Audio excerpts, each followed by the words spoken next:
In this video, we're going to take a continuing look at UV mapping. So we've selected faces of the crow's wing and did a planar projection, but used the camera for our planar projection to lay out the UVs for the wing. Now I've separated these into two separate sections, and now I want to make sure that they're good. I mean, sure, I can see them here, but do I really know what I'm looking at? Well, it takes a lot of experience and a lot of time knowing what a UV is actually representing based upon our model. But you can already kind of see, and let's just go to a split screen here. Bring up our panel, UV texture editor. Get some equal spacing here. All right, so if I'm looking at the wing, either one of these pieces, these look not as wide as the length of the wing here. This tells me that there's probably going to be some distortion when I apply an image to it. But how can I check? How can I truly know? We open this up. We have a bunch of tools up here. And we have one option here for display UV distortion. If I click on that, I get coloring that tells me what's distorted and what's not. And the color that I want to see is white. I definitely have some distortion here because this is not white. We can further take a look at this by turning on checkered tiles. And we should see those tiles here in our viewport. Now, if you're not seeing them, you probably want to change your renderer to Viewport 2.0. And Viewport 2.0 is now the default inside of Maya 2016. So your version should have it. If it doesn't show up automatically, just make sure you change that renderer type in the viewport window itself. Now I can see that checkerboard pattern, and if you look closely at those checkers, you should see squares. Because if you look over here in the UV texture editor, these are squares. This is a rectangle. That is telling us those squares are being stretched across the surface. These are a little bit more squared up in here. Definitely have some rectangles going on here.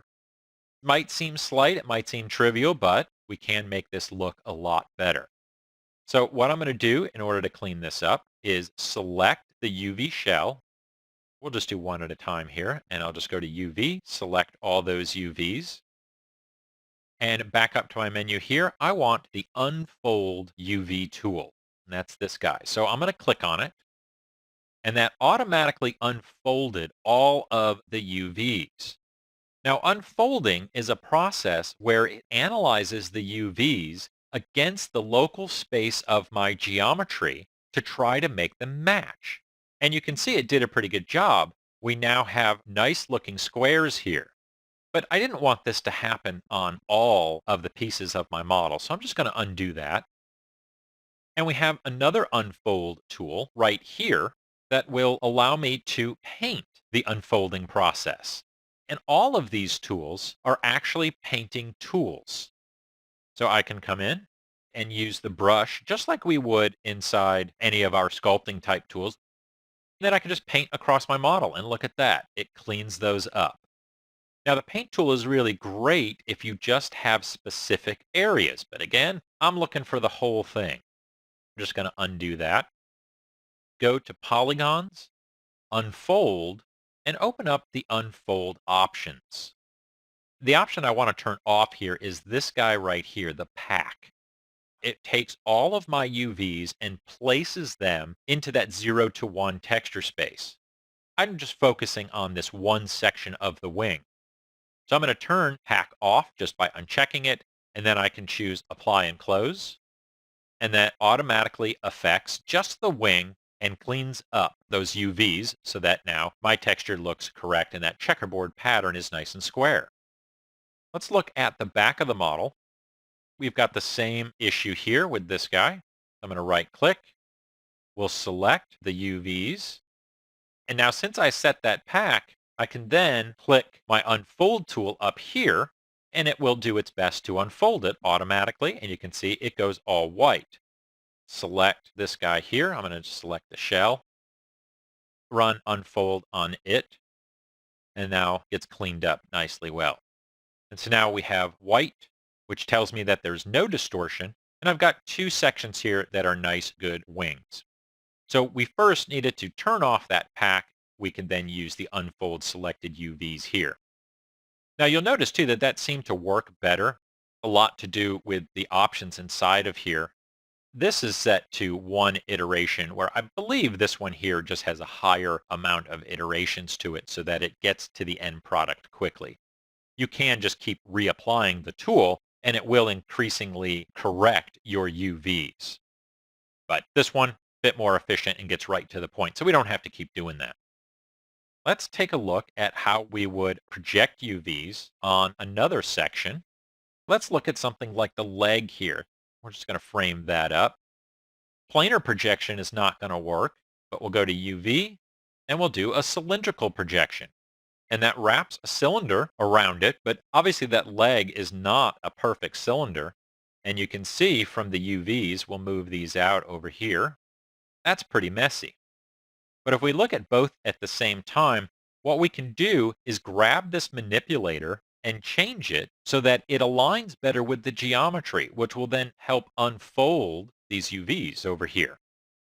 So I'm going to click that red T at the bottom of the cylinder manipulator, and then click the circle to enter rotate. And I'm going to rotate this up, and you'll see that my UVs will start to kind of come together to make for a better UV set. And we can rotate this a little bit more. I'm going to rotate that over just so we get right to there. Now that's still pretty messy. We could probably align this a little bit better. Starting to come together. Okay, right there. So I've got them all kind of contained. Now there's still a little bit of an overlap there, but that's okay. I'm going to let the unfold tool handle the rest of this for me. So I'm going to switch to edge, and I'm going to select this back interior edge. I'm going to cut this. That's basically going to be where the seam would be or where the two pieces wrap back together. With those edges selected, I just chose cut, and I'll go to UV, and then we'll choose unfold. And we'll zoom out. We've got an extra cut in there, but we'll sew that back together. All those tiles trying to update. Let's scale this down. There we go. And now we can see that we've got nice UVs.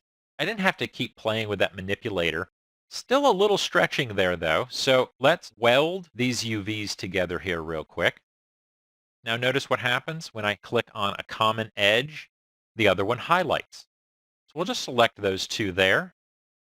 And I'm going to come right up to here and choose Move and Sew Selected Edges. And now, since I altered that UV shell, I'll go ahead and try that unfold again. And let's scale that down. There we go. And now we are seeing white. It is distortion, but it's also changing direction. So you're going to see a cut just in that checkerboard pattern. And that happens too because we have such low geometry here. But all in all, that is a good UV layout. We're going to stop there, and we'll finish up our UV layout in another video.